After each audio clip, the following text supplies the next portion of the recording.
everybody, my name is Benjamin and welcome back to my channel. Now, it has been a minute since I filmed one of these Ben story times. I got the paper right here to prove it.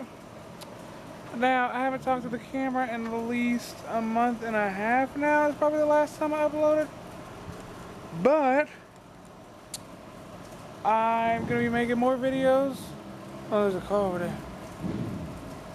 Now, motorcycle. Let's go. Oh my gosh. But anyways, as you can tell, my hair has gotten a little bit longer. Okay. Now today I'm going to tell you a story about the day I got framed at school because someone drew a private part on I think it was a cafeteria table. So the story is that hold on, let me put it back in my pocket. Anyways, one day we was at school and someone decided, I don't know who because they didn't tell us, but someone decided to draw a man's private part on a cafeteria table. Now, the pen they was using to draw it was a gel pen, and so they was looking for anybody that had a gel pen. And of course, I like using gel pens, but I didn't draw the private part. And so they, like, the principal went from each classroom to classroom, and then they told every student to empty out their pen boxes and stuff like that. And well, I was the only kid in school who had a gel pen, but someone drew the private parts with a gel pen, but it wasn't me. So anyways, they found out that I had a gel pen, and then, hey look guys, wait, there's a squirrel. Right there, look at the squirrel. Hey squirrel! Squirrely squirrel! Squirrel! Okay, anyways, back to the story.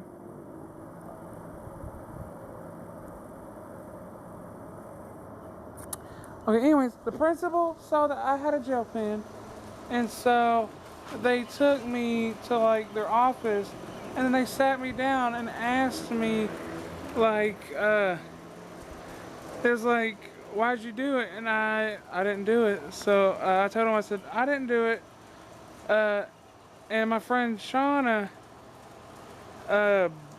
she's a friend I had at school at the time, and she would sit at the cafeteria table right next to me. And I told the principal, I said, if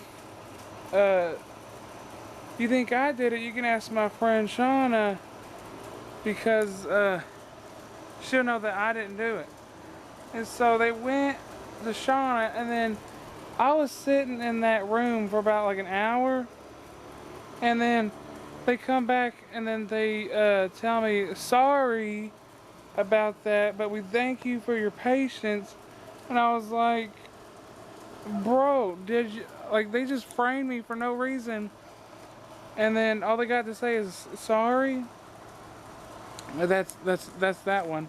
Okay, and then it's a double feature today. So my next story is how I broke my leg.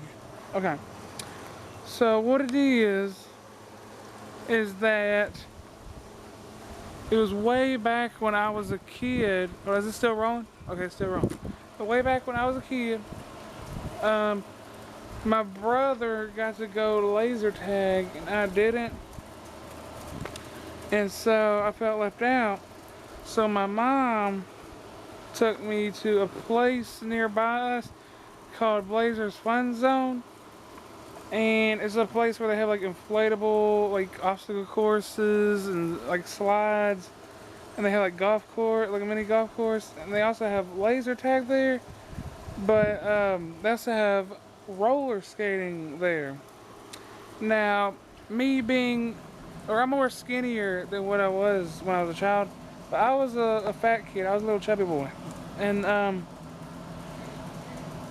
Anyways, I think I weighed 300 probably then. But anyways, I was going on we went to the roller skating ring, and I got me a pair of roller skates. They fit good and everything.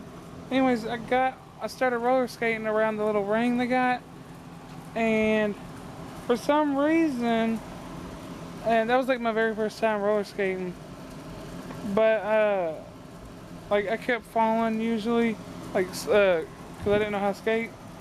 But I fell at one time, and I fell, and then my right leg goes underneath, my butt. So I'm basically sitting where I'm falling and sitting on my leg because it went underneath of me.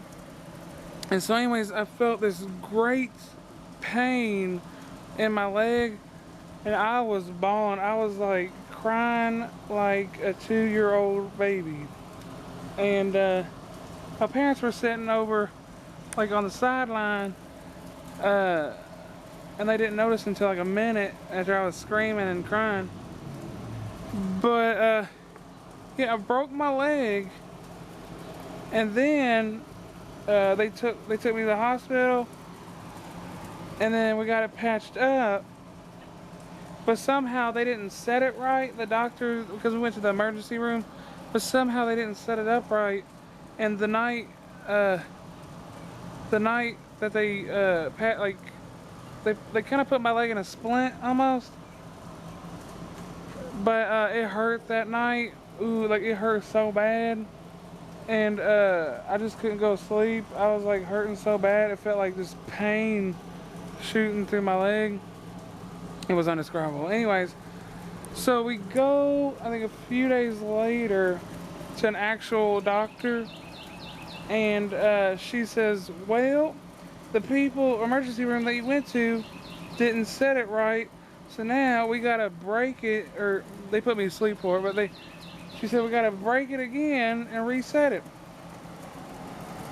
So they had to put me to sleep for it, but they went in, and I think they just like shifted my leg a little bit to opened up a little bit, and they reset it. But basically what it is, it was a fracture, like a hairline fracture that went up in a spiral up my backbone. So like you have two bones in your leg. This would be like the front one, and this is the back one. It went up a spiral up my backbone. So anyways, they put me in a cast. No, I'm gonna go over here real quick. There's people over there. So anyways, they put me in a cast for, I think I was in a cast for about 6 months. Yeah, I was in a cast for 6 months. I had a glow-in-the-dark one at first. It was real cool. And I had an orange one after that. Everybody got to sign it, and it was real cool. But I had to sit in a wheelchair for 6 months. And let me tell you folks, it is hard to live in a wheelchair. It was hard to go to the bathroom. They had to push me every time. But anyways, I'm just saying that's how I broke my leg. And this is basically the end of the story times. And I will see y'all in the next one.